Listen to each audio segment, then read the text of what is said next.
with a slight snapping action in the knee. Kick direct, but never higher than the midsection. A cross stomp kick uses the sole of the foot to break the opponent's balance, allowing for follow-up hand strikes.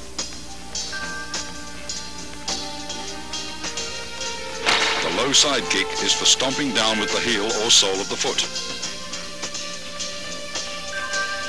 Master Wong employs a side kick to his opponent's inner thigh as a harassment.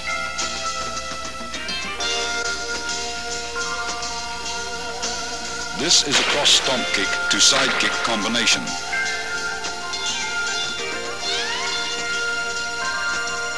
As the opponent evades the stomp kick, Master Wong follows up with a side kick to the midsection.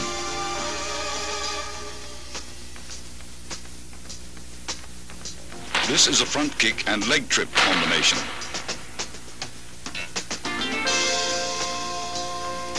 After his front kick is blocked, Master Wong follows the blocking force and uses his leg to trip the opponent.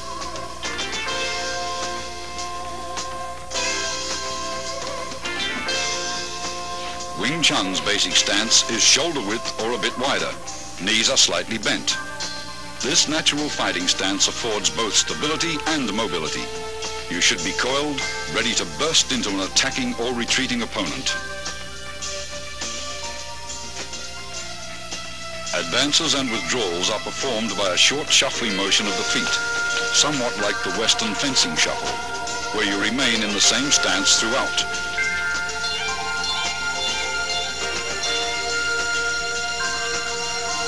To advance, the front foot first steps forward about 6 inches, then the rear leg slides forward.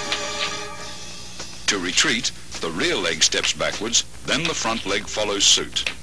When advancing, spring off the rear leg. When retreating, spring off the front leg.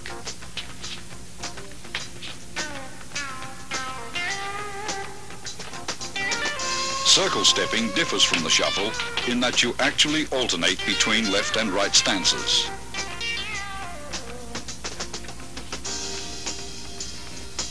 To advance, your rear foot slides forward using a circular motion, while the other foot slides up into a natural stance position.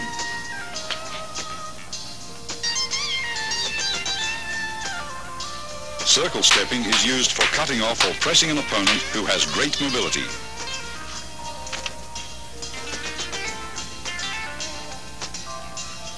A wall bag filled with dried beans or sand is an essential training aid for developing power.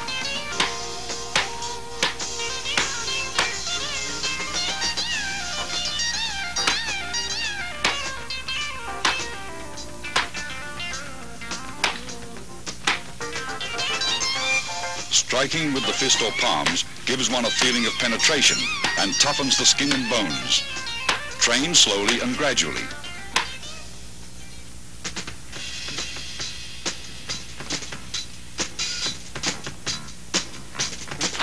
Although most Kung Fu styles retain a considerable number of instructional forms, Wing Chun has only 3. Contained within these 3 forms, however, is the entire scope of the style's theoretical and technical knowledge. The first form, which is being demonstrated here by Master Wong, is called Shun Tao, or the Little Idea form. Most of these movements would seem so simple and lacking in either speed or power that a novice might well wonder what relationship, if at all, they bear to actual combat. Regardless of appearances, Shun Tao is the foundation upon which the entire Wing Chun system was built. It includes most of the basic techniques discussed earlier: stance, shifting, blocks, punches, and finger strikes, as well as all the underlying scientific principles covering the center line, elbow positioning, and the 4 gates. Performed slowly from a stationary stance, it permits the student to learn hand coordination on either side of the body.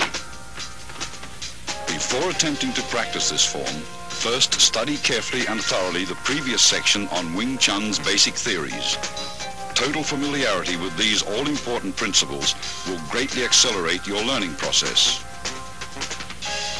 Once you feel you understand all the basic concepts, begin practicing the footwork patterns, blocks, kicks, and strikes, first separately, then in combinations until you can execute them naturally and without any conscious effort.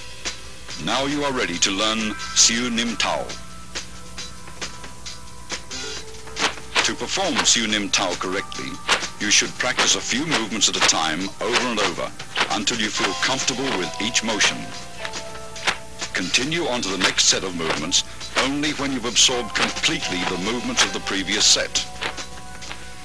After having learned all the movements and in order to test your ability, try to run through the entire form in unison with Master Wong. If you succeed in accomplishing this without any hesitations or stops, proceed to the following sections on form applications. Remember, when practicing techniques with a partner, be careful not to injure him or her. Always exercise control. Once you've mastered the basic theories, basic techniques, Siu Nim Tao and its applications, you're ready to advance to the next stage, or Chi Sao.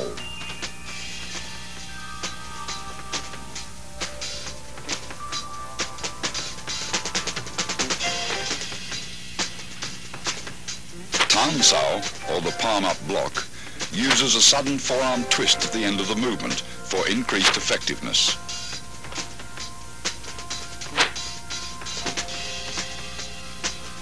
Tan Sao is combined with a simultaneous punch.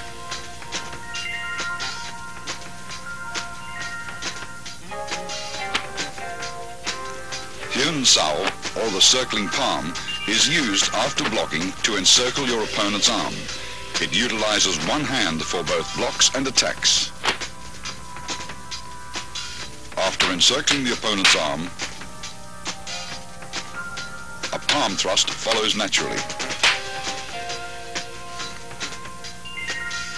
Pak Sao, or the palm slap, is effective for upper gate defense. It is best combined with a head slip or body dodge. The downward palm block is used against attacks to the lower gate.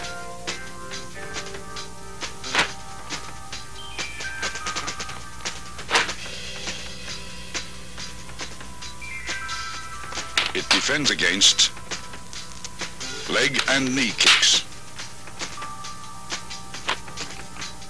Here, a variation of the downward palm block is used to break out of an attempted elbow lock.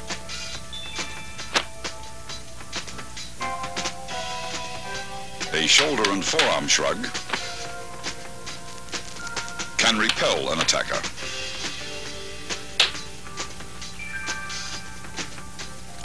A double rear palm strike is used against attacks from the rear.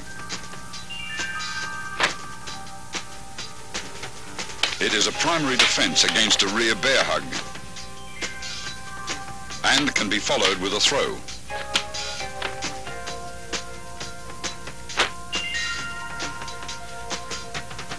The double knife-edge chop can be adapted for practical application.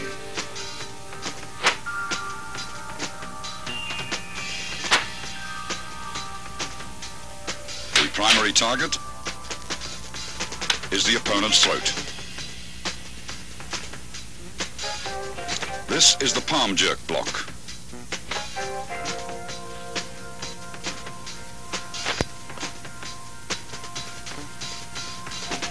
A sudden jerk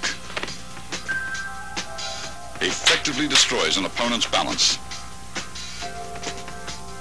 Here, a palm jerk block is followed immediately by an eye thrust with the same hand.